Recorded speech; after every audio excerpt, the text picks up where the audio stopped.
Welcome to YOUCANIC. Today here in YOUCANIC we have a 2018 Kia Soul. On this Kia Soul we're going to go over where and how you would be able to put your car in neutral for if you need to put it on a tow truck or anything that because you've lost the keys. There is a manual way to put it in neutral. So you're going to see this, the shift lock release, and so you're going to need to pop that cover out. Just use a small screwdriver and pop that out, and then once that's popped out, then you can use that same screwdriver and you just got to press down, and then you'll be able to push the button like you would normally when you put the key in the ignition and hit the brake, and you can pull it into neutral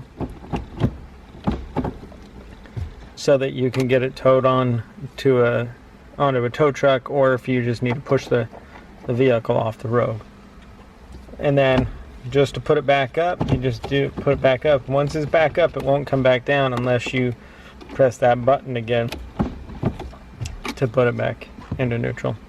And so that's how you would manually release your safety park switch in case you needed to move your vehicle and you had lost the key. Thanks for watching YOUCANIC, where you can be the mechanic.